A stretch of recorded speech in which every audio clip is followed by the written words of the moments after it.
Welcome back to Bentrin TV. And today, being a professional day, I'm here with Professor Williams Asomaing. Yes, he's one professor that I really want you and I to pay attention to him. He has a lot to share with us. He's actually the professor to the chemistry department in Legon, University of Ghana, precisely. Professor, you're welcome. Thank you. Professor, somebody wants to know who is Professor Asomaing. Well, my full name is William A.Asomaing. Okay. I was born on Friday, so I'm Kofi. And a lot of my friends know me as Kofi. Okay. Yeah. My parents come from Kwanyako. Both my father and mother come from Salem, Okay. Kwanyako. But I was born at Wisa, where my father was teaching at the Presbyterian Middle School. Okay. Yes.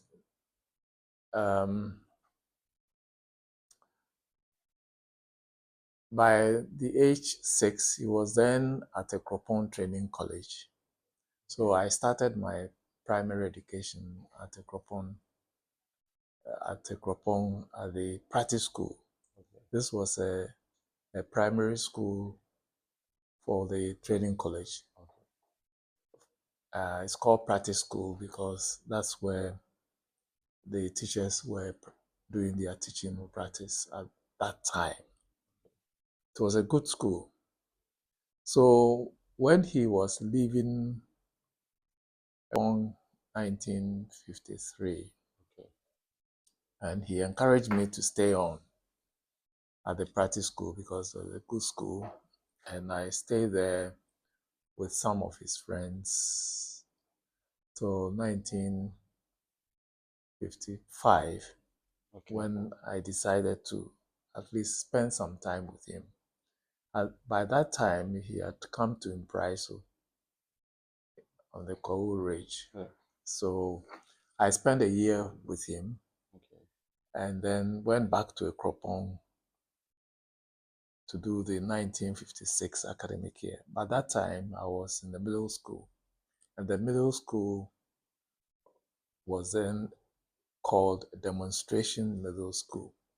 Okay. It was a continuation of the practice school. Okay. Luckily for me, by the grace of God, at Standard 5, those days, maybe we'll call it Form 2, I passed the common entrance and went to Prempeh College. Okay. I was in Prempeh College for 7 years. I was a senior prefect, the upper 6, okay, and then came to Legon 1963 October to read chemistry. And by 1966, I had obtained my BSc and a master's in 1967, and went on to University of Sussex in England, UK, for my PhD. I finished 1970 and came back to lecture at University of Ghana. I would have liked to stay on a bit to gain more experience, but then the then head of department wrote to me that they needed people to teach. The staff was not enough, and that I should come and help, together with a colleague who had also completed his PhD at that time. So I came back in 1970 and started lecturing and went through the motions, teaching most of the time. Research, unfortunately, I did not do much research because facilities were not up to scratch, and it wasn't easy to continue in my field. So I must say that my promotion and progress were delayed a bit. But eventually, by the time I was 60, the year 2003, I was retiring. I had become or been promoted to the associate professor.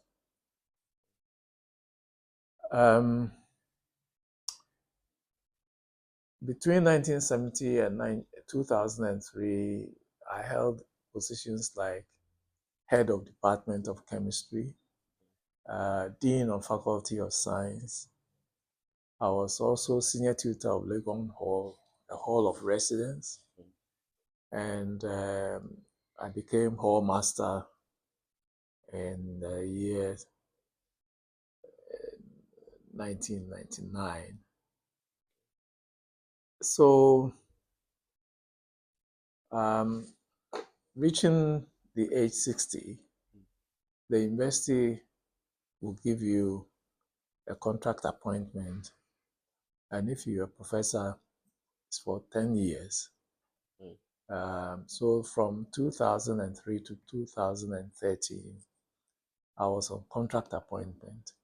It was a 2-yearly appointment renewed upon successful medical exam. Okay. Right. So let's say that I retired completely the year 2013. During this contract period, they requested me to serve on the committee planning to introduce the engineering discipline in the university. So we successfully completed the exercise, and I was appointed a member of the first faculty board of the engineering faculty.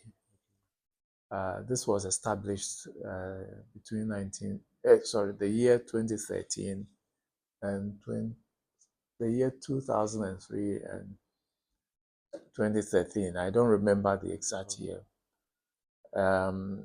One of the departments in the faculty was material science and engineering.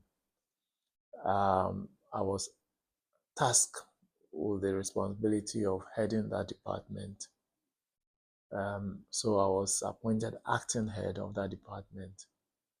And for 2 years or so, managed to groom up one of the young lecturers who took over from me when I reached the compulsory retiring age of 70 in the year 2013. So in a bit, that's my academic background. Wow. Somebody will also ask that based on all these titles that you've held, it's not easy to get it in such form. But what has been your method in handling all these things? Well, I think by nature, I would like to think that I'm a peaceful person and I try to get on with all manner of people. So I believe in compromise, and I don't get offended too easily. So for that reason, I got people to work with me, and it's been a happy environment throughout. Okay.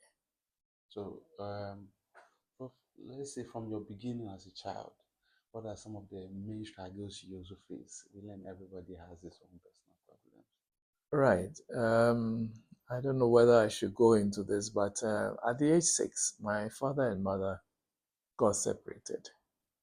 This was when I started class 1 at Ekropong. So I lived with my father, who had become a single parent that time for I started class 1 at 49 until he left Ekropong, but he eventually married again. But that time I was still at Ekropong.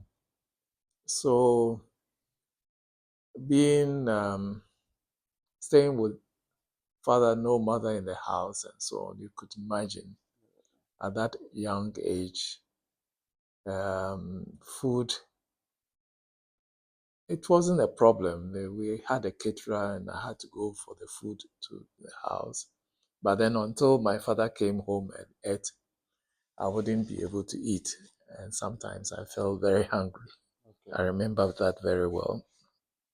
But generally, he was good to me, despite the unfortunate collapse of the marriage. He took care of us. We were four from my mother. So four siblings, and he got married and had 5 other more children who are also my siblings. Wow. Prof, as we are here today, we would like to also know discipline is one of the strongest tools in grooming yourself as a young boy. Some people do not even know how to even discipline themselves. They don't even understand the term discipline to as to how they should use it. Well, discipline was very important. My father was a disciplinarian, and although he wasn't fond of using the rod or the cane, he will put you on a straight path and advise you what to do and what not to do. And let's just say that generally I was an obedient child. Okay. So whenever he pointed out to me what I should do and what I shouldn't do, I tried to go according to those norms.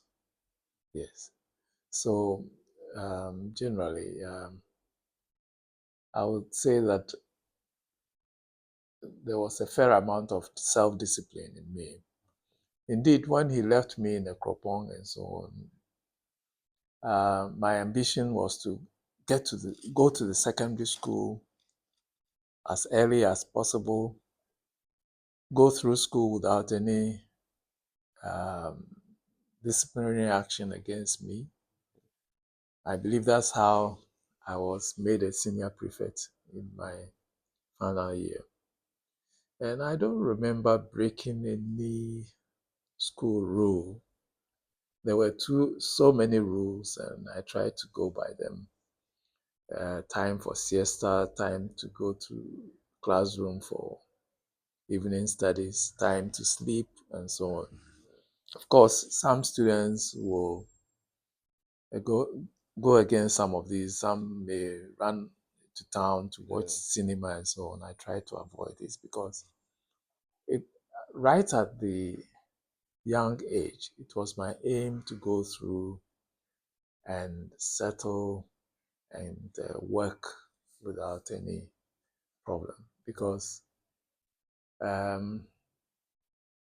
in a way, I would say I came from a broken home and I wanted to take care of myself as much as possible. Wow. This one self discipline Yes. as the highest peak. But Prof, you see, we have these students who normally do not understand some of these things. But you growing up as a child, where friendship was so part of you, you used to make friends a lot, and you think making friends also have an effect in your personal life. Yes. When you're a teenager, peer pressure is an important issue. But then if if you know, if you have your principles, if you know why you are in a certain place and so on, it doesn't matter what your friends do. You do the good things with them, but when it comes to the bad things, you stay away. Here in 2018, I was a student, and We saw Where? A student? Kwanyako Senior High School. Okay. That is where I saw your highly contribution to the school. I remember very well with the boreholes that were being constructed during that time. Um, were you somebody that did not school there? You were not even born there, but you had this kind of love for the school. Yeah. I come from Kwanyako, and I don't deny that. I tell everybody I meet, my friends, that my hometown is Kwanyako. I wasn't born there, but both parents come from Kwanyako. Okay. So, as a child, I used to spend holidays in Kwanyako, and I loved the place. I had some cousins that we were playing together in the evening. We'll stroll from the Salem to the main junction and then go back. So when the idea of secondary school came up, I was happy, and I know, therefore, Kwanyako had a significant role to play in the establishment of the school. And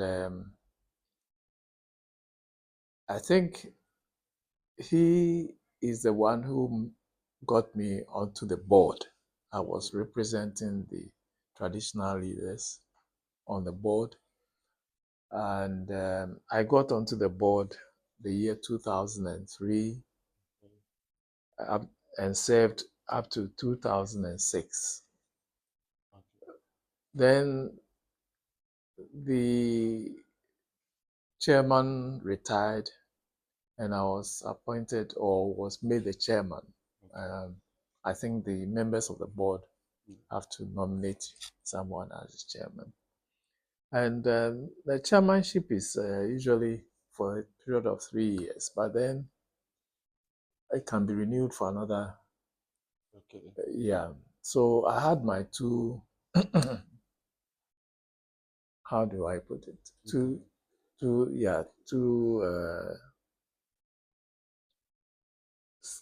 terms. Yeah, I had my 2 terms.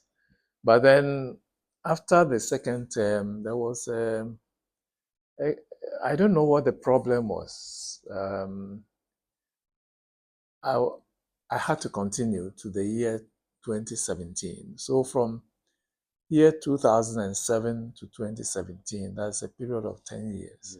I was the chairman.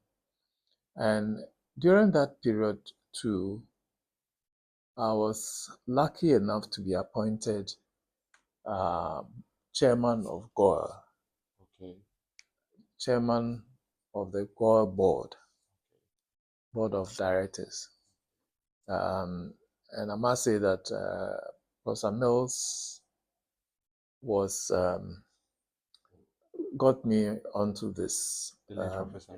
Mills. He was a good friend. We were mates at the university. Oh, wow. So in the same hall of residence. And we formed very strong friendships.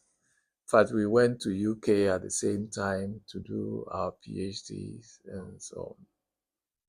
But he went into active politics. I remained here.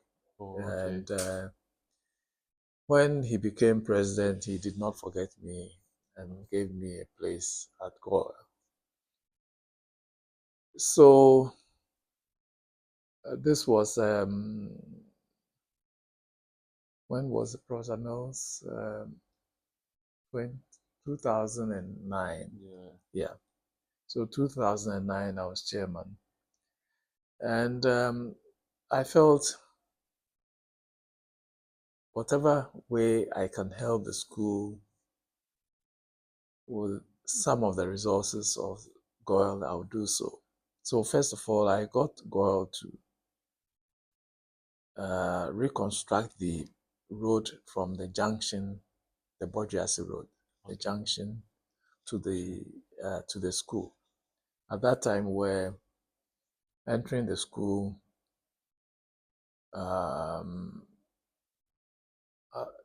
quite close to Nana's Yeah. house, that gate. So that road was constructed.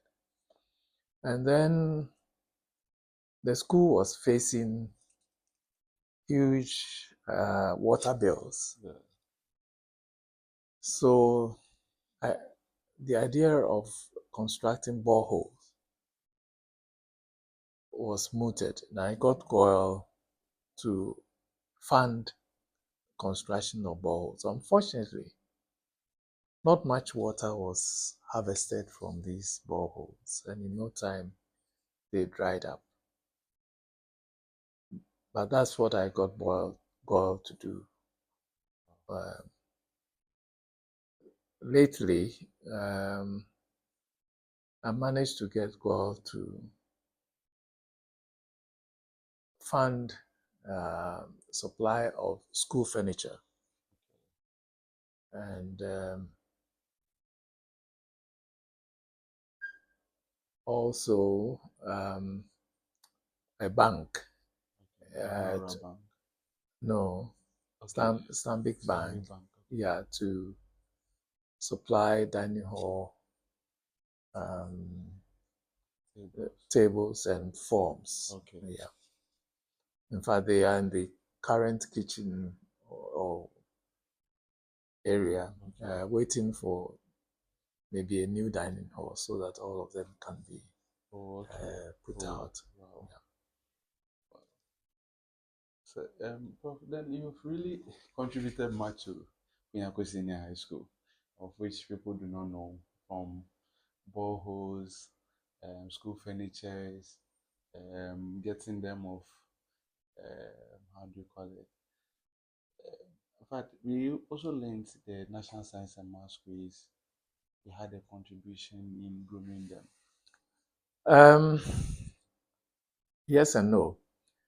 I was one of the consultants of the Maths and Science quiz right from its onset, which means that I was responsible for the questions, the chemistry questions. Oh, okay. And before the contest, various consultants, physics, biology, mathematics, and chemistry will get together and moderate the questions. Okay. So although I set only questions, only chemistry questions, I get to know all the questions. So I cannot teach any school because then it will be difficult to keep everything without, letting anything loose. Okay. So I wasn't teaching, but then I was encouraging. I told the teachers that they should try and prepare the students and take part in the science and maths quiz. Initially, the response was good, and at one time, Kwanyako even beat Swedu Secondary School at the regional level. But these days, I hardly hear about Kwanyako. I don't know what has changed, but maybe the teachers who were already there, who were originally there, are no longer there. So the kind of enthusiasm that was shown wasn't there, or it's no longer there. Me, I have you as my mentor. But from far point, this is the man I've been admiring a lot. Because I saw you, as you were saying, a very peaceful man, and your way of life is different. And somebody who is also there who is also admiring but do not know how to get close or know how all these things be managed.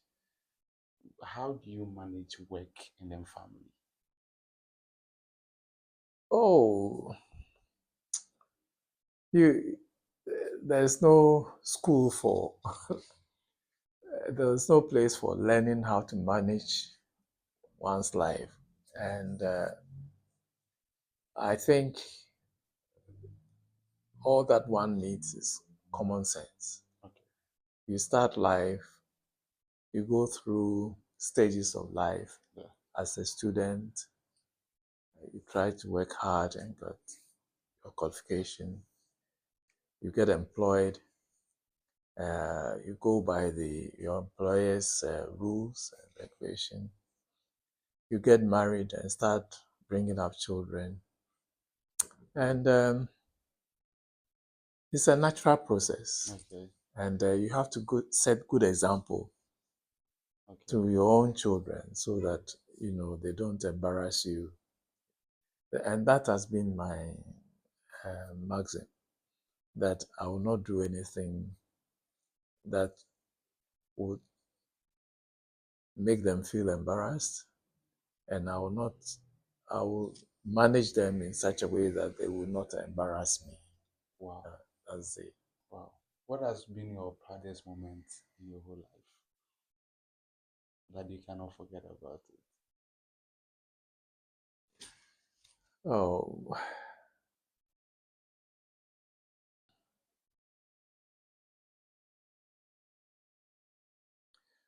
let me put it this way. My proudest moment was when my son was appointed the CEO of Stanbic Bank some years ago.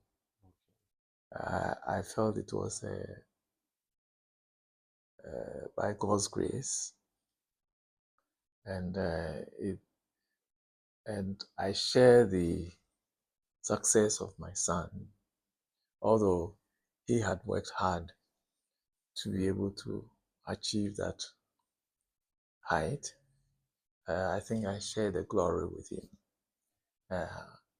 Um, the university I've got various appointments and so on, but I don't consider them as high. Okay. Yes, people get appointed heads, deans, and so on. Of course, not everybody becomes a dean. Not everybody becomes a hall master. So if I consider those appointments, then I would say they were all. Yeah. Okay. So let's say where you are speaking from, there is this young boy who is having this perception that uncle must help. This one has to take this care of me and stuff. What are some of the basic advice you give to such a young boy coming up? Well, we have this proverb that God helps those who help themselves. If I find that it is worth helping you and I will not waste my time or resources, I'll gladly do so. Otherwise, I'll probably give you something and ask you to manage. Because I'll be advising. I mean, if you are serious enough, I will help. For example, my sister's son, which is therefore my nephew, um, also uh, did not have. He had a father, but the father did not accept the responsibility, the pregnancy. So the child became a burden of my sister and mother. So as soon as I came back from UK, he came to stay with me, and I tried to guide him and guard him. And I must say that I'm proud to say that now he's a lecturer at secondary school. Sorry, a lecturer at the university based in Sunyani, University of Energy and Natural Resources, something like that. Yeah, but he's a senior lecturer now, and he's someone that who came to stay with me at the age of 6 and grew up until he finished university. And then because he had seen in me some ambition, he was quite ambitious. He did his master's and PhD and he got employed as a lecturer. Wow. So, Wow. there are other nephews who would not take advice and would do what pleases them. Such people, there's not much that I can do. So, based on what you are saying, you feel obedience is always the key to success?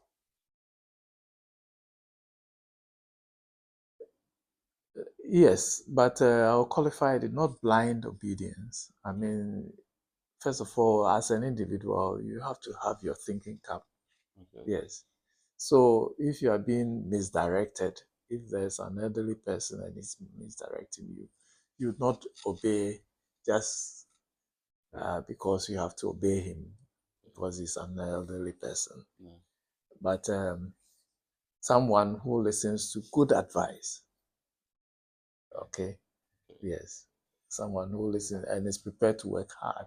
So, if you don't work hard, you won't succeed. okay. And Nana was talking about willpower. Every human has a willpower. Yes. So you may take the advice, but your willpower will also direct you. Yes. Yes. Okay. Thank you so much. Kwanyako actually want to establish its own radio FM station. Okay.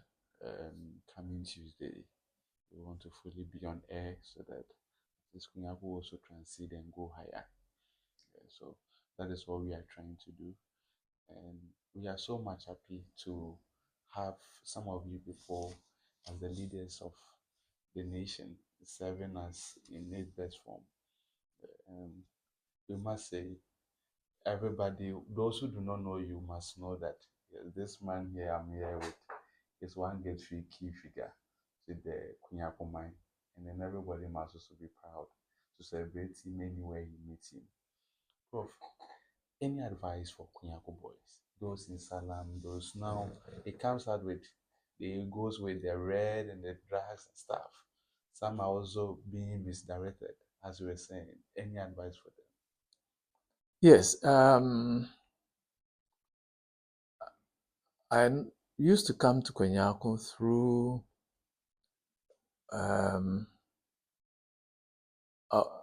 this junction. What do you call it?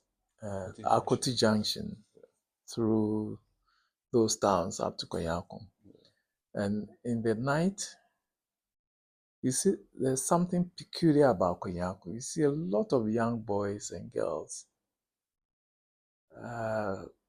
congregating at the junction there, playing loud music and maybe drinking and dancing and that kind of thing. You don't see it in the villages before.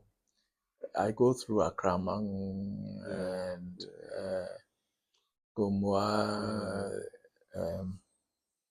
what are the names? I've forgotten. Somenya and so on. You don't see that in those towns. So first of all, I wonder why the boys in Kwanyako feel that in the night they should be dancing and drinking openly in the streets. And if I had my way, I'll probably ban them, but I don't know whether I'll be successful because I can't limit people. They are free to move about and so on. But I, in a way, I will not blame all of them. A lot of them come from broken homes. Okay. And sometimes the mothers are not able to take good care of them. No resources to help them continue their education, and they become frustrated. So first of all, our mothers, our young girls should be very careful they don't get into trouble at that young age. Becoming pregnant when you're a teenager, it's not likely you would have a successful marriage. Okay, at that age, the boys may not take responsibility of the pregnancy. Okay. So the child that you produce or you bring forth will be a child growing up with a single parent, and normally it's not easy. So those children then go through life uh, aimlessly. They don't have one, resources, and two, protection. Okay. A lot of them will go out in the full glare of their mother, and the mothers can't stop them from going out. Okay. And they come back to sleep when they want when they want to come and sleep. Okay. And that's not good. In a good home, parents control movement of children until they become of age, and they also provide all their needs. And so, one, if we reduce teenage pregnancy to the minimum, Kwanyako, first of all, we will not have these children who don't have enough resources and parental care and guidance. That's why the siting of the school in Kwanyako was a good thing. A lot of girls who would have become pregnant will be in school at that time. And if they are fortunate enough to do well, they will continue to tertiary institutions like training college, colleges of education or nursing or universities. And that will prevent teenage pregnancy. So my advice would be for these boys to become focused and find something useful to do. If you can't find any employment, you can even farm. Farming is a good job. It's difficult, but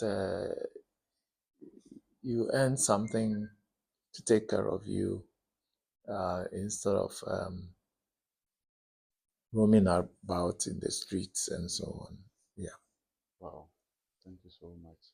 With this advice, I think it will move somebody. Those who are watching, this is the best advice you can ever find. But Professor had made mention of being obedient to, but not wrong advice, the best ones. You also listen to elderly person and some advice they'll give you to use. Professor is telling us the truth that will help all of us. Take it and learn from it. Do not use broken homes as an excuse because he came from there and he managed with discipline. He managed to become successful as you see him. You must see it as too big, not easily to be rich, but with discipline, he was able to get there. Professor, we are so much grateful and thank you for your precious time. Thank you.